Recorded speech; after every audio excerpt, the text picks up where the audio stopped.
Amanda's POV. Romano and I decided to keep my pregnancy until we get married. Sinabihan rin namin si Luther at si Tess, pati na si Ferlina, wag mo nang ipapaalam sa iba. Nais naming sabihin sa aming pamilya ang tungkol sa pagbubuntis ko pagkatapos naming makasal. We wanted to surprise everyone that we are having triplets. Beautiful! Ninitian ko ang hairstylist ko nang marinig ko ang sinabi nito. Today is the day. One of the most important date for us, our wedding. Kasalukuyan ako ngayong nakatingin sa salamin at pinagmamasdan ko ang aking sarili. I stood and looked at myself in a full body mirror. Maayos na ang aking suot na wedding gown. Maayos na rin ang makeup ko at wala nang ibang kailangan pang gawin. Habang nakatingin ako sa salamin ay napahawak ako sa aking sinapupunan. My babies, Mommy is getting married with your daddy today. Thank you for being healthy. Salamat rin dahil sumahigpit ninyong pagkapit kay Mommy. Pagkatapos naming malaman na triplets nga ang ipinagbubuntis ko, ay sobrang naging maalaga si Romano sa akin. Kahit na nandito na ako sa bahay ng aking mga magulang, ay pinupuntahan niya ako upang tingnan ang lagay ko. I told him a lot of times that I am okay, and I will be okay. Kahapon nga ay nandito. Pinagalitan lang ng Mama Cynthia dahil bawal nga kaming magkita at ikakasal na. He's so stubborn, but I understand him. Pwede na po kayong lumabas. Napalingon ako sa nagsalita. Ito ang nag-ayos sa akin. Thank you. Nang bumukas ang pinto ay pumasok si Tess. She's also ready. Gandang-ganda ito sa red velvet gown na suot. She's my maid of honor. Baka naiihina sa kaba si Romano doon, Amanda. Let's go! Anito na ikinangiti ko. Ilang segundo pa ay si Mami naman ang pumasok sa loob. Huminto ito sa tapat ng pinto at hindi na lumapit sa akin.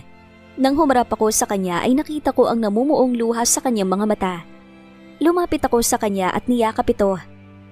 My baby, I'm so happy for you, anak. Kahit nakasal ka na kay Romano, ay dadalawan mo pa rin kami, ha? Like what you usually do when you were living alone. Magtatampo ako kapag hindi mo yun ginawa. Tumango ako sa aking ina at hinagkan ito sa pisngi. I will visit you, Mommy. Kayo ni Dad. Oo nga po pala. Nasaan po si Daddy? Tanong ko. Wala kasi ito sa loob ng aking silid. Hindi rin kumakatok ang mga kapatid ko para bisitahin ako. Nagtataka na inilibot ko ang aking mga mata sa buong silid. Oh, they are waiting. Nasa hagdan. Halika na. Kinuha ko ang kamay ni Mommy at mahigpit iyong hinawakan. I know that my hands are cold. Kinakabahan rin kasi ako. Nilingon ko rin si Tess at sumunod ito sa amin ni Mommy. We walk out of the room. Nang bitawan ni Mommy ang kamay ko, ay itinuro nito na pumesto na ako sa dulo ng hagdan. I went there as what she wanted me to do. Ilang sandali pa ay nakita ko ang aking mga kapatid, pati na si Daddy. Luminya ang mga ito habang nakatingin sa akin na nasa ibaba. Nakita ko si Kuya Ezekiel na nakangiti sa akin. Ganoon rin si Daddy at Kuya Edison. Pero si Kuya Eli ay malayo ang tingin at nakasimangot, and I noticed his swollen eyes. Umiyak ba to? Pwede ka pa umatras. Sabi ni Kuya Eli sa akin na ikinatawa ko. Sila nga itong mga nagsasabi na sa akin noon na mag-asawa na. Tapos ngayon naman na ikakasal na ako ay parang ayaw na nila. Lalo pa itong si Kuya Edison. Ito ang pinakaasar sa lahat ng mga kapatid ko. You are so beautiful, honey. Ani Daddy at nakipagbeso sa akin. Sabay-sabay ang mga itong bumaba at lumapit sa akin. I don't want to cry in front of them. But when I saw my brothers and my father crying, I can't help but to cry with them. Our little princess found his prince, Kuya Ezekiel said. Lumapit ito sa akin at mahigpit akong niyakap. I love you, Amanda. Kuya loves you so much. I love you too, Kuya Ezekiel. Thank you. We are still going to watch you, even if you have your own family. You will forever be our little princess. Let's go. Sabi sa akin ni Daddy at inilahad ang kanyang kamay. Baka kabahan si Romano kapag nalate tayo. Tumango ako kay Daddy at humawak ako sa braso nito. It was not the kind of love that I thought would going to happen. Sa akin pa, na wala sa isip ang pag-aasawa, Dahil sa desisyon ko na magpanggap na maid upang malaman ang hindi magandang pag-uugali ni Romano, ay sa huli, sa kasalan rin pala hahantong ang lahat. When we came to the church, naiwan ako sa loob ng sasakyan at lumabas na ang aking mga magulang.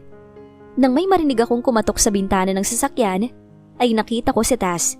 Pinagbuksan ko siya at pumasok ito sa loob. Amanda, grabe, hindi ako makapaniwala. Kasalan na talaga, daming tao. Anito, wala nga akong inintindi sa kasal namin. Lahat ay si Romano ang nag-asikaso. He just asked me what theme I would like for our wedding.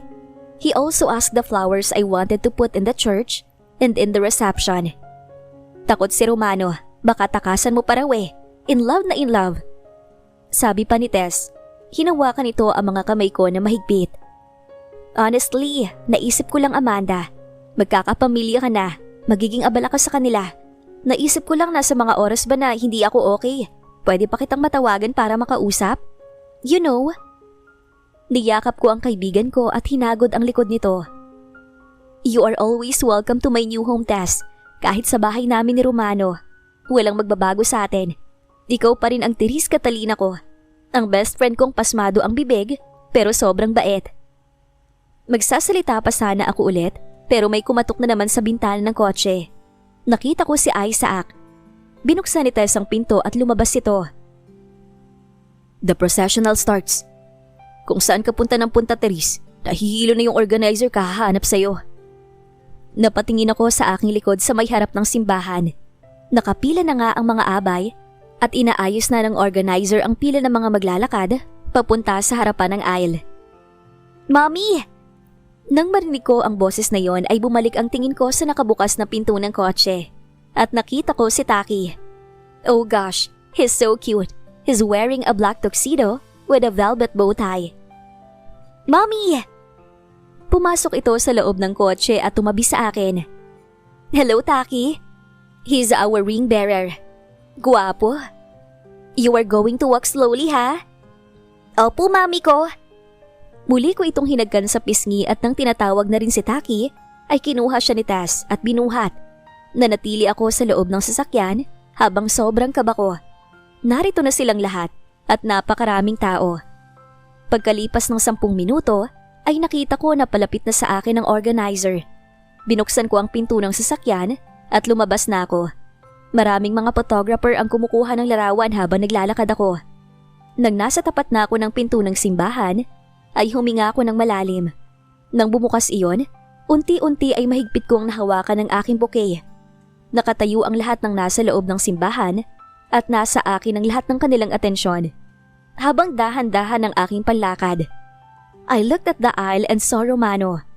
Gwapong-gwapo sa itim na tuxedo na suot. Nakangiti ito sa akin habang kagat-kagat ang pang-ibabang labi. Is he nervous? Nang salubungin na ako ng aking mga magulang sa gitna, ay humagkan ako sa kanilang pisngi. My father is crying again. Dad! Sabi ko. We continue to walk in the aisle. I'm just happy. So happy, Amanda. Maya-maya ay huminga ako ng malalim nang napatingin ako kay Romano. He's looking at me.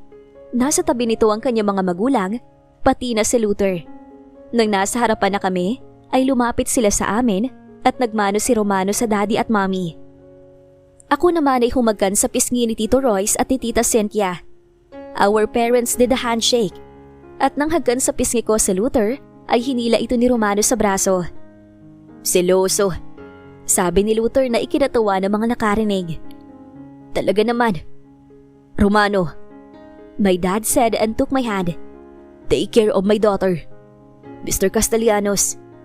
Dad, I am your father now, Romano.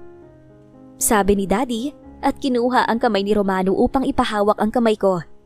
The mass begin. Tahimik kaming nakikinig sa pare. Baby.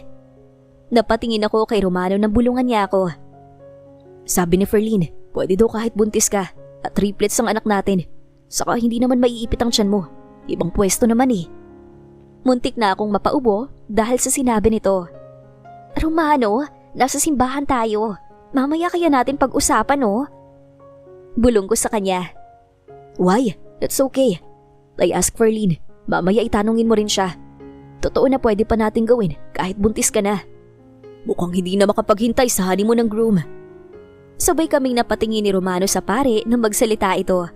Hiyang-hiya ako dahil mukhang narinig nito ang pinag-uusapan namin.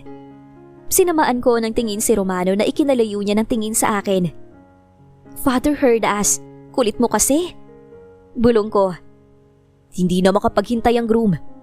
Sabi muli ni Father. Nakarinig kami ng tawanan sa mga nasa likod dahil sa sinabi ng pare. Huminga ako ng malalim at kinurot ko si Romano sa tagiliran nito. Manahimik ka. Tumango siya dahan-dahan at pinipigil na matawa. Pero umalog pa rin ang balikat niya. And for the wedding vows?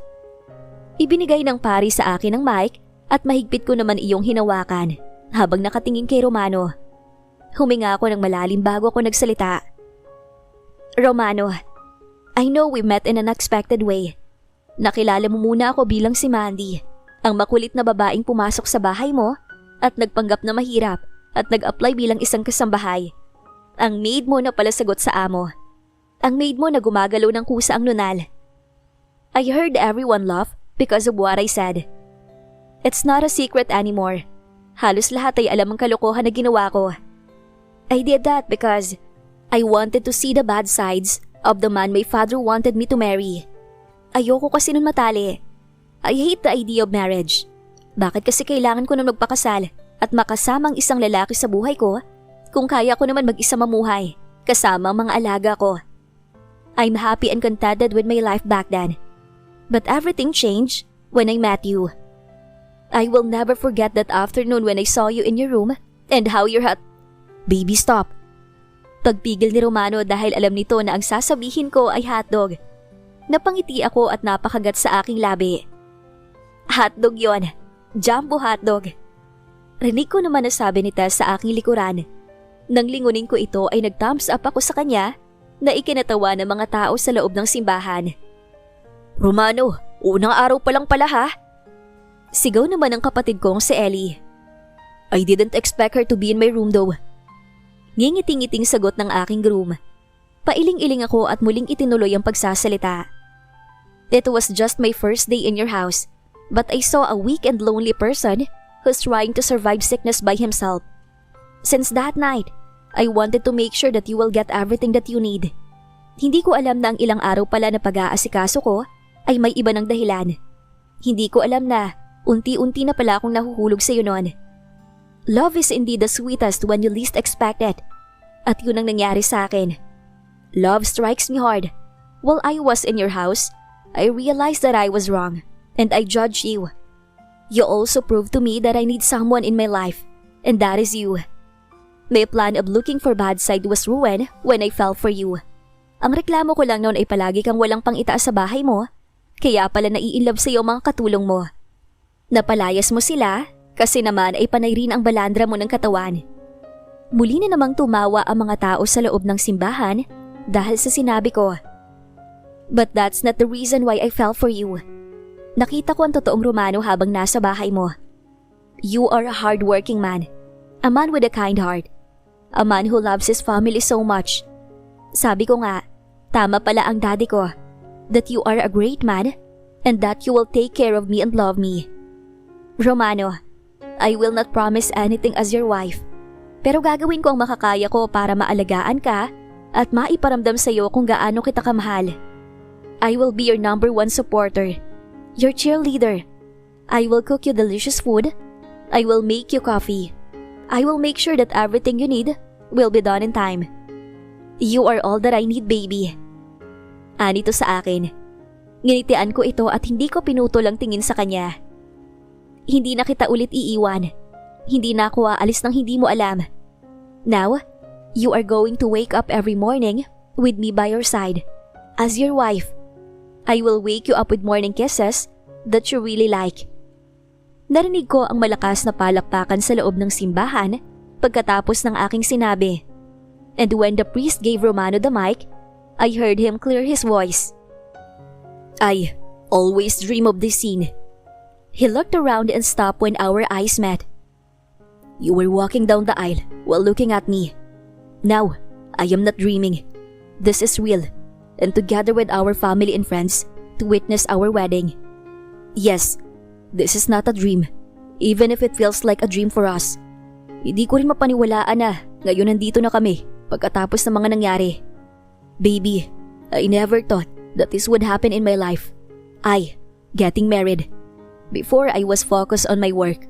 Ang mahalaga lang sa akin ay trabaho at ang RCV. Wala akong ibang nasa isip kung hindi ang kapakanan ng aking kumpanya at kung paano mapapalago ang aking mga negosyo. But everything changed when that simple woman, Mandy, who wanted to apply as maid came. That was fast, and I didn't know I was falling so hard. Looking back, you came out of the blue as Mandy, my maid, who talks back at me. Hindi ka natatakot na sumagot-sagot sa akin, at ikaw lang ang nakakagawa nun. You questioned about my topless appearances. Pinapagalitan mo pa ako. Ikaw lang rin ang may nunal na kung saan-saan pumupwesto, and your reasoning were actually funny. Ako naman ay hindi ko napansin na palusot mo yon dahil paniwalang-paniwala ako. You played so well, baby. You're cute, talkative, and caring side caught my attention. I just found myself thinking about you. Even if I was in the office and working, I wonder what you are doing with Manang. And when my work is done, I am always excited to go home, to see you, and hear you greet me. I will go to my room to watch you on the CCTV, to know what you did for the whole day. Also, I always find myself smiling while looking at you. Palagi ako nakatanaw sa iyo sa tuwing maglilinis ka o magluluto ka. And with that, I realized that I fell for my maid. I didn't avoid you because I liked the feeling of being in love with you. The feeling was great. Even on the days that I was so tired because of work, just by seeing your face and hearing your voices is the feeling of tiredness. Ikaw ang pahinga ko sa nakakapagod na maghapon. Our moments together in his house was just a month, but the love that we have for each other feels like years. Ramdam na ramdam ko sa mga salita ni Romano ang sinseridad habang nakatingin sa aking mga mata. I'm so lucky to have him in my life. I wanted you to know, and I wanted everyone here to know how you changed my life for the better. Amanda, you made me feel the love I wanted to feel for a long time. You took care of me. That made me fall in love with you. You made a big change in me. Before, my life was in a storm. But when you came, you showed me the rainbow. Now, you can play with me all you want. Not as my maid, but as my wife. I love you, Amanda. Mahal na mahal kita. Matapos ang wedding vows naming dalawa, ay muli nang nagsalita ang pare. I now pronounce you husband and wife. You may now kiss the bride. Malakas na palakpakan ang narinig namin ni Romano sa loob ng simbahan pagkatapos ng isang mabilis na hagan. Napalingon ako kay Romano nang marinig ko ang boses nito. Mine. Finally, you are mine.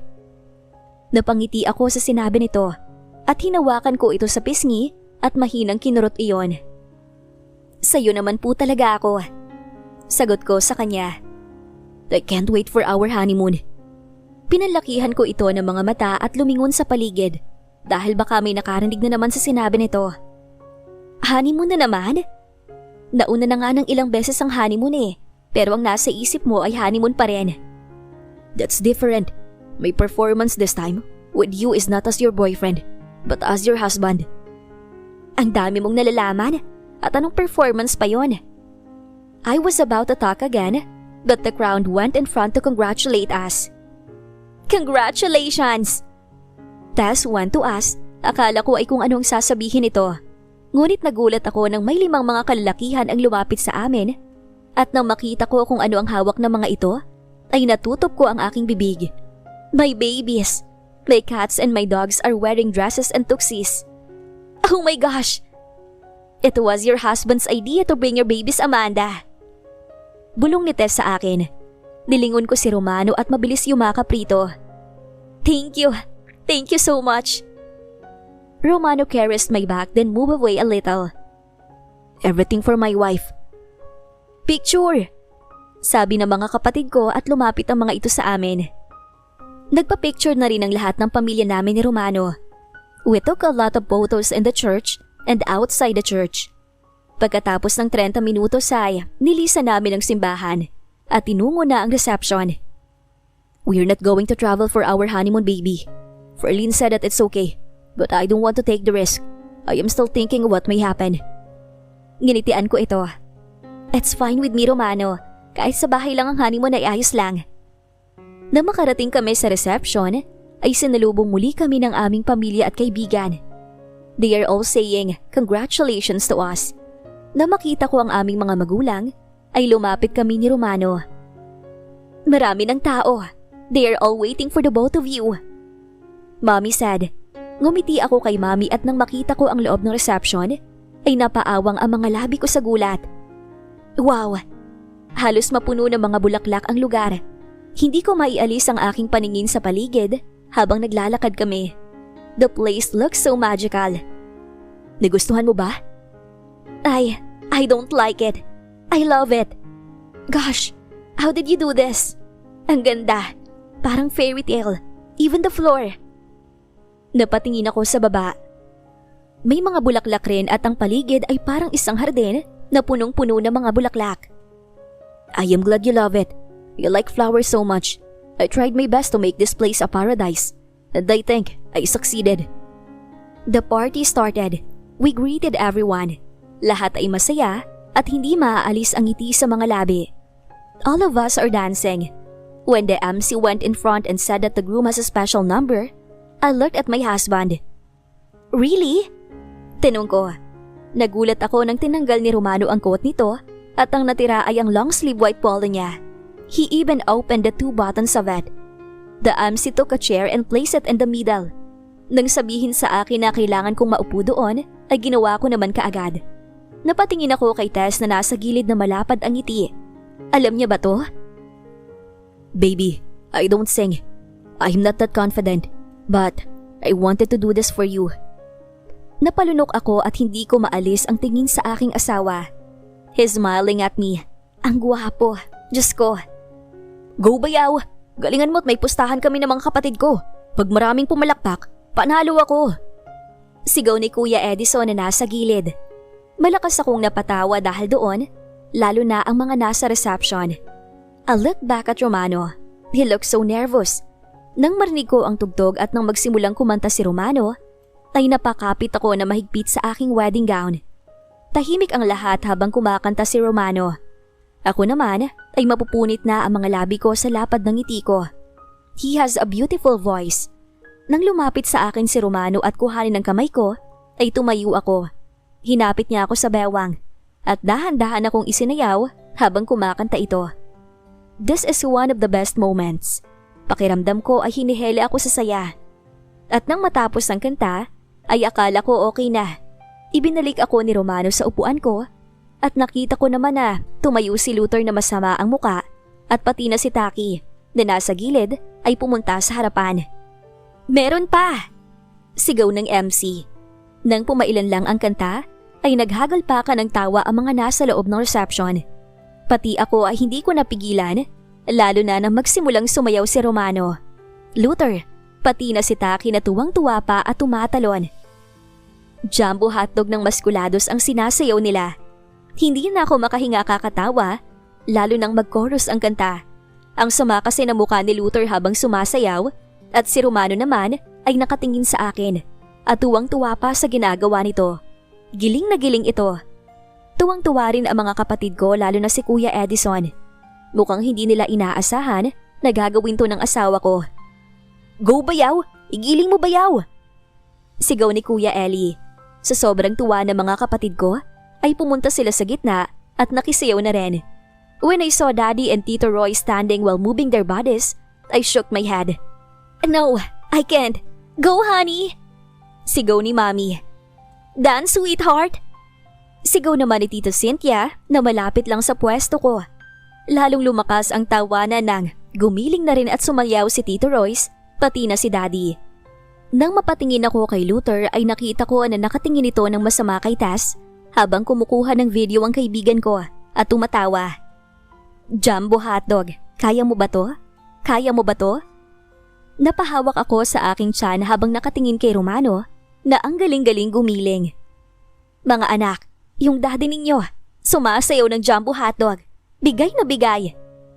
Nang matapos ang napakasayang intermission number ng aking pamilya, ay nilapitan ako ni Romano na hinihingal.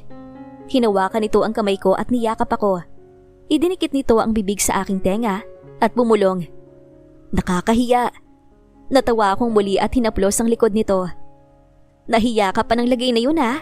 Bigay na bigay ka. It was Tess' idea. Sabi niya na sobrang matutuwa ka kapag sumayaw ako ng jumbo hotdog. And she was right. And Luther, paano mo napapayag na sumayaw? Tanong ko nang nakangiti. I don't know what happened.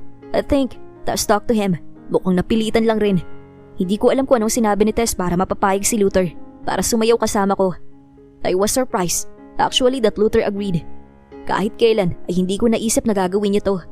Halata rin naman sa mukha nito na hindi ito sang-ayon. Let's announce your pregnancy now. Bulong ni Romano sa akin. Naglakad na kami papunta sa gitna. Kinuha ni Romano ang mikropono at ibinigay iyon sa akin. Napatingin ang mga naroon sa aming dalawa. We are thankful that you all came here to witness the love Romano and I have for each other. Maraming salamat po sa inyo. And before this beautiful day of ours end, my husband and I wanted you to all know that. Tumingin kami ni Romano sa may projector sa gilid at lumabas doon ang larawan ng ultrasound ko. I'm pregnant with triplets. Oh my God! Rinig kong bulalas ni Mami at Mama Cynthia. Napatayo sila pati na ang aking mga kapatid. Gulat na gulat sila na lumapit sa amin. Nagtatatalon pa ang aking ina, pati na ang Mami Cynthia. Romano pulled out from his pocket the photo of the ultrasound and showed it to our family. Triplets, Eduardo! Mami said. Congratulations, anak! Sabi naman sa akin ni Daddy. Galing mo bayaw! Sabi ni Kuya Eli, saka tinapik nito sa balikat ang aking asawa. Anong position yun? Gusto ko itry. Baka makasungkit rin kami ng triplets. Tanong naman ni Kuya Ezekiel na sinundan ng pagkurotrito ng asawa nito. Everyone was so happy and this is what we wanted. Amanda's POV.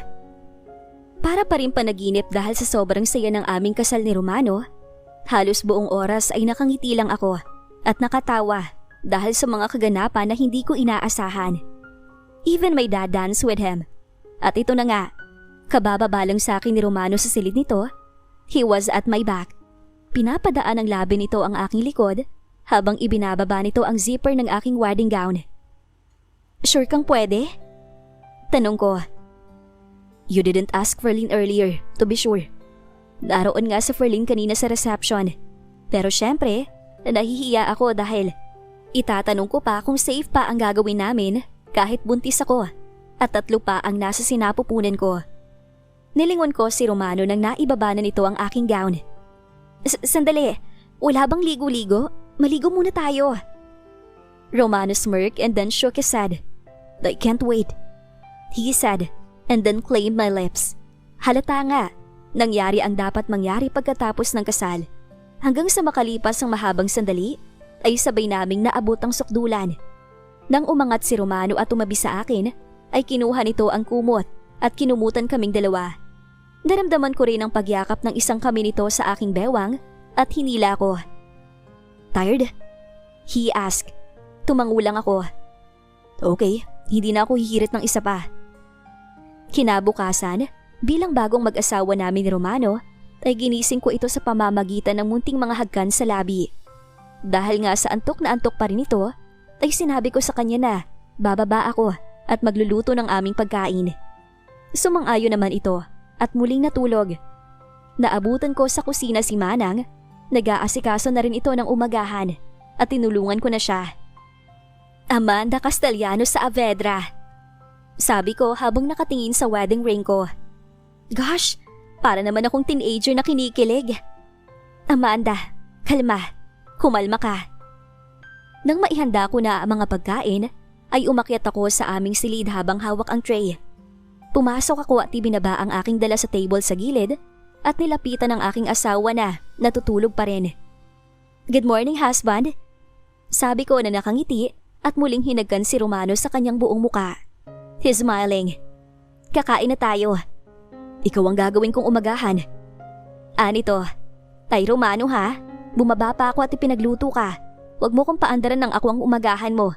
Pag hindi mo kinain ang iniluto ko, magtatampo ako sa'yo. Bigla itong napabangon at naupo sa kama. Nang lumapit ito, ay niyakap niya ako at inilagay ang kanyang mukha sa aking leeg. Is this because of your pregnancy?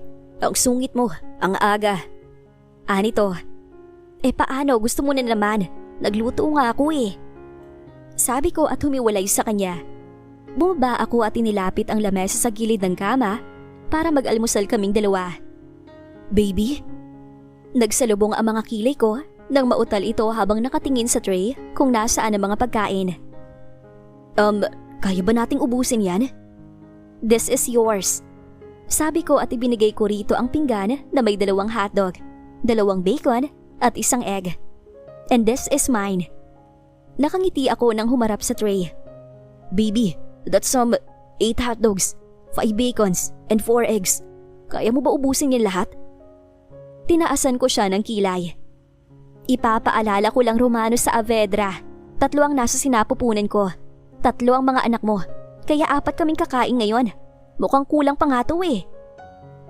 Nakita ko na napalunok ito at tumangutango na lang.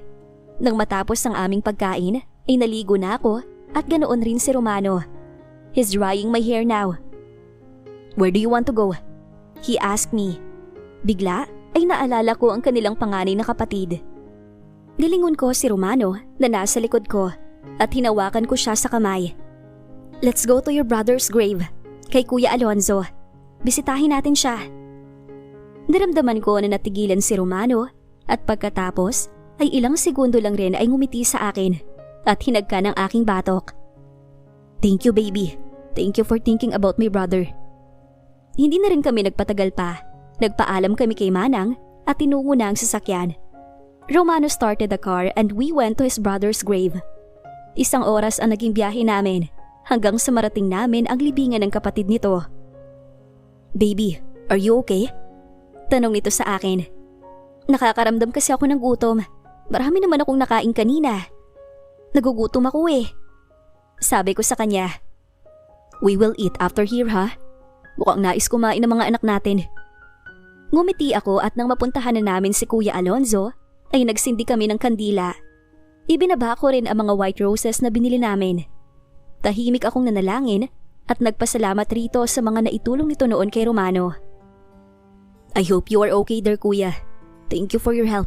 Thank you for everything you did for me. I just wanted you to know that I am now a married man. Itinaas ni Romano ang kamay ko na hawak nito. This is my beautiful wife, Amanda. And she are pregnant with triplets. I'm so lucky to have her in my life, Kuya. Also, do you know that Taki loves her so much? Is calling her mommy.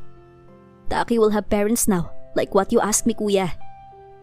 Nanginig ang mga labi ko nang marinig ang sinabi ni Romano. We will be his parents now. We will love him like our own child. Kaya wala ka nang dapat na intindihin dyan ha. He's okay now. Your son is growing as a good boy.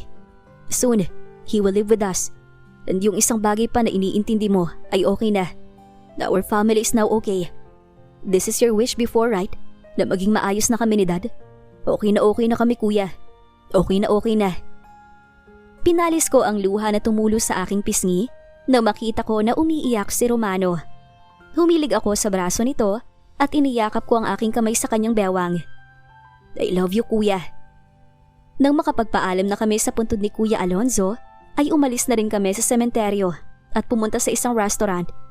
Nang o-order na kami ay biglang nagbago ang isip ko. Sinabi ko kay Romano na parang gusto kong kumain ng mangga. He said that he will buy. But I told him that I want the mango in his house. Yung tanim ni Manang sa likod ng bahay nito. Manang? Sir? Tumingin sa akin si Romano.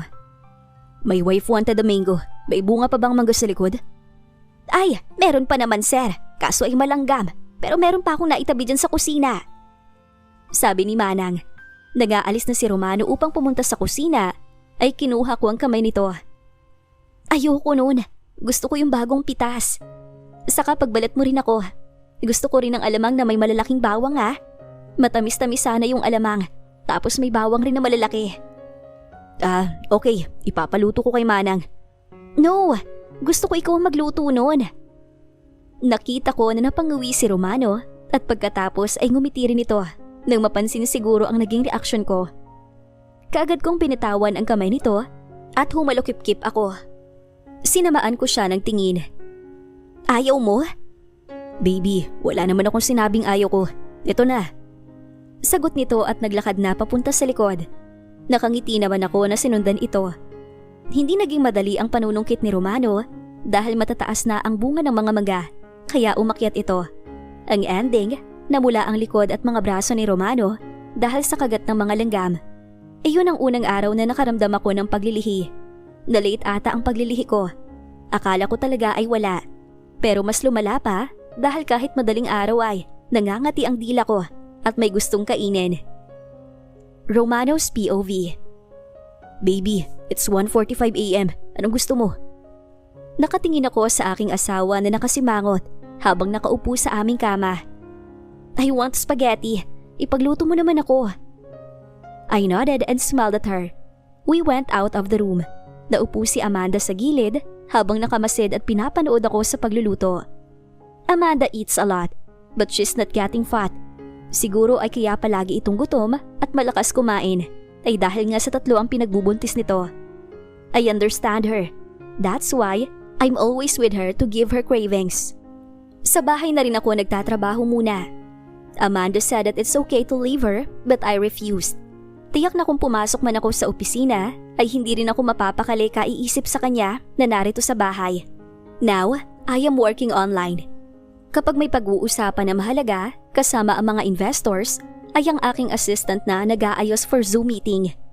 Maya-maya ay napatingin ako kay Amanda na pinaglalaroan ng can opener. Do you want more cheese? I asked her. Umangat ang tingin nito sa akin. Yes please, and more hot dogs. Tumango ako at ngumiti sa kanya. I boiled the water for the noodles.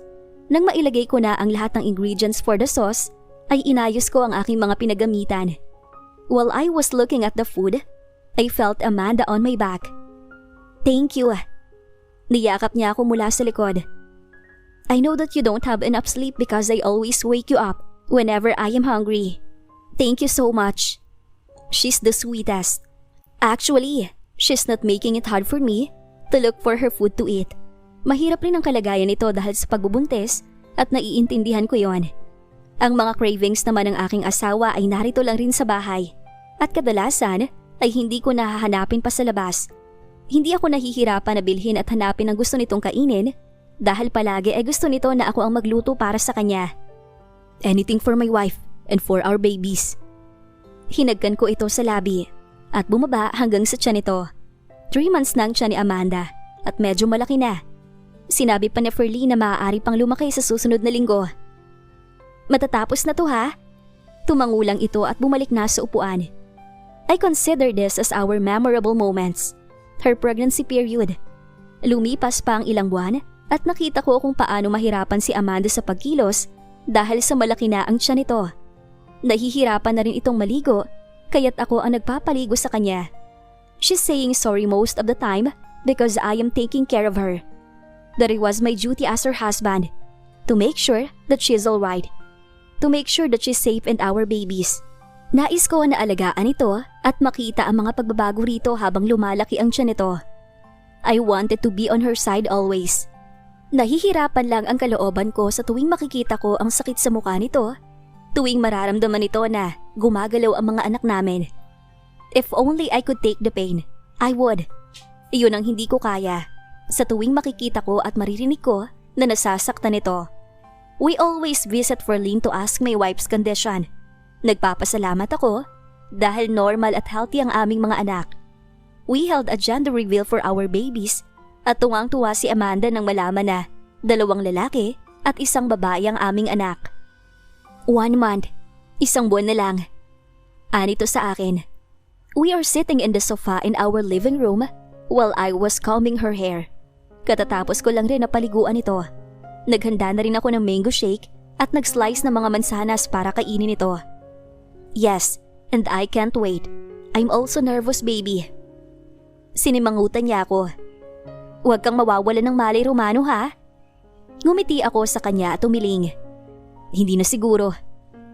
Kaagad na alarma ako nang marinig ko ang pagdaing nito. Kaagad akong napatayo at ibinaba ang laptop ko sa coffee table upang tingnan si Amanda.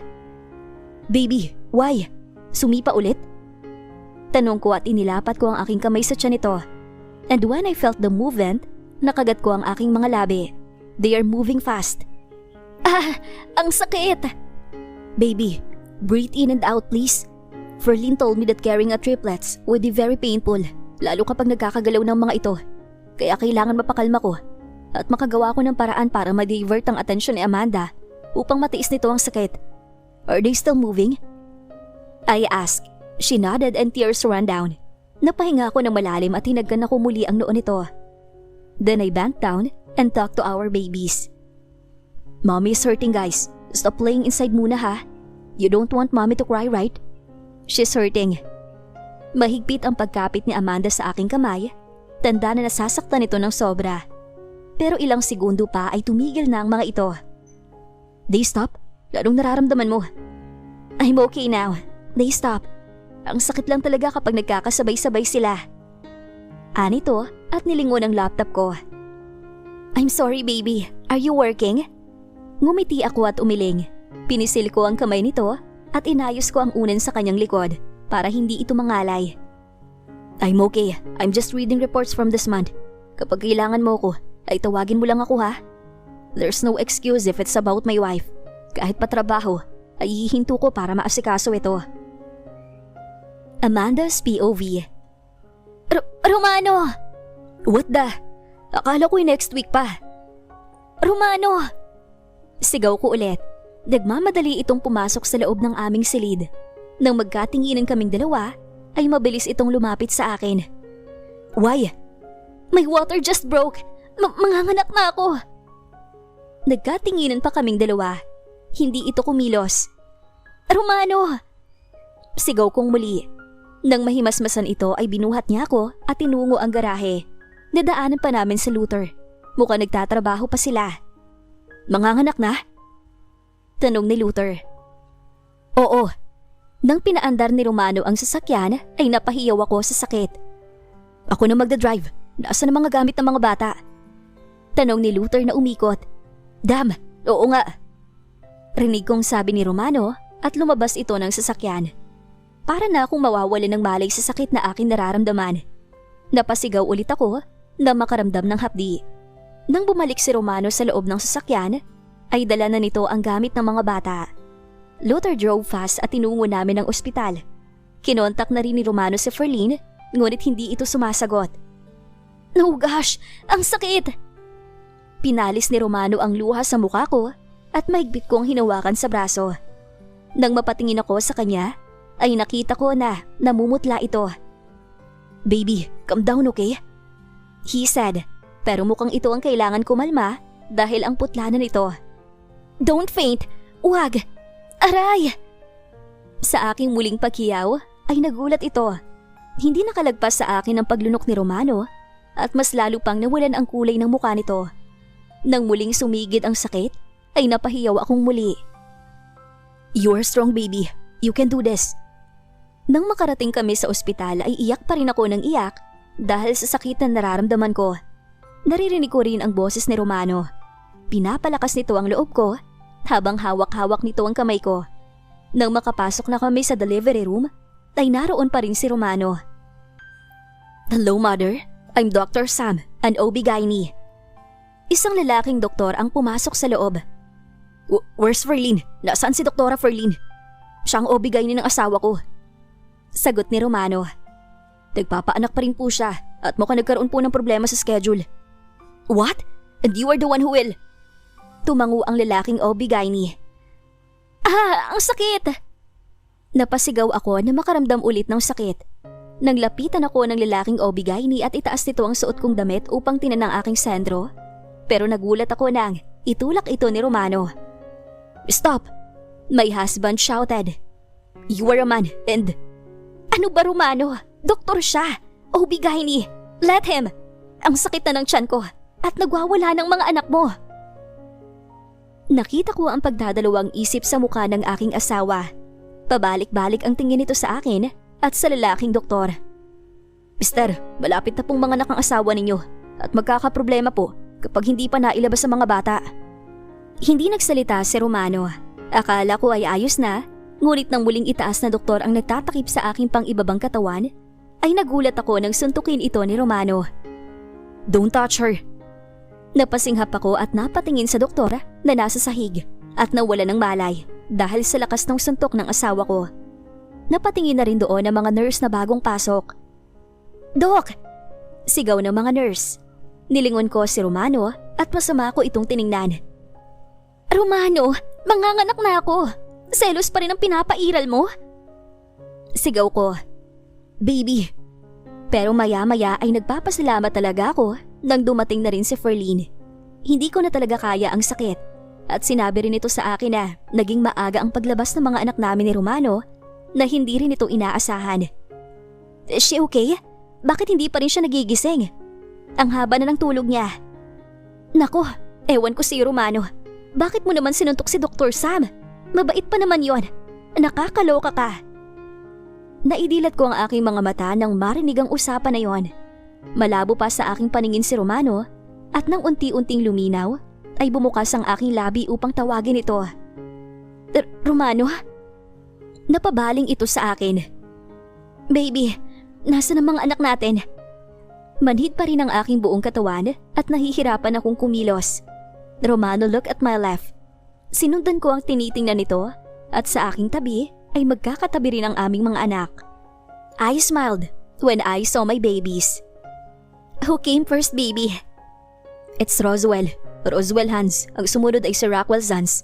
At ang huli ay si Talia." Just like how I wanted it to be, ang nais ko talagang huling lumabas ay ang aking anak na babae. Mahigpit kong hinawakan ang kamay ni Romano. "Thank you. You are so brave and strong, baby." Hindi naging madali ang nangyari kahit pagkatapos ng aking panganganak. Pero katulad ng dati, ay talagang nakaantabay sa akin si Romano upang maalalayan ako at maalagaan. Ito pa rin ang nagpupuyat at nag-aalaga sa aming mga anak.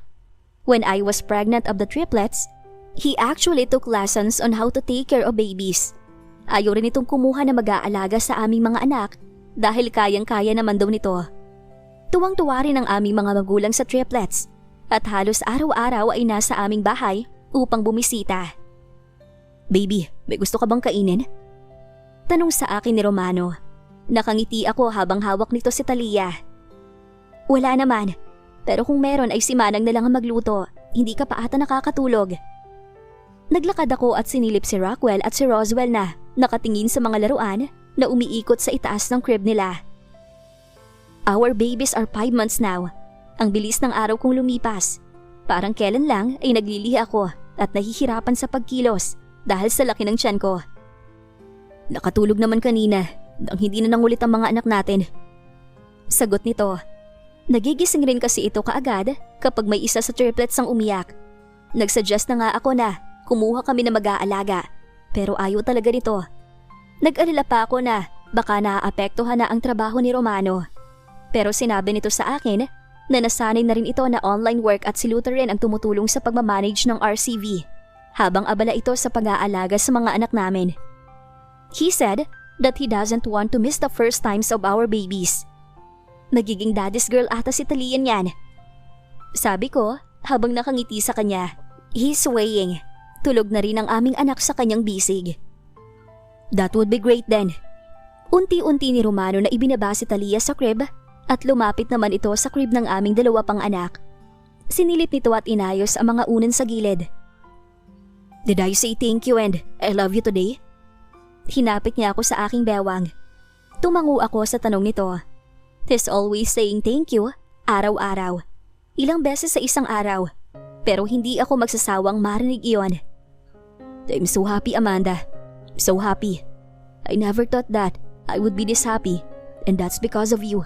I love you, baby. Thank you for coming into my life and for bringing Rockwell, Roswell, and Talia. I couldn't be more blessed. God gave me a loving husband. My life with Romano and our children are almost perfect. And now, I cannot wait for our triplets to meet our happy family. A happy life, indeed."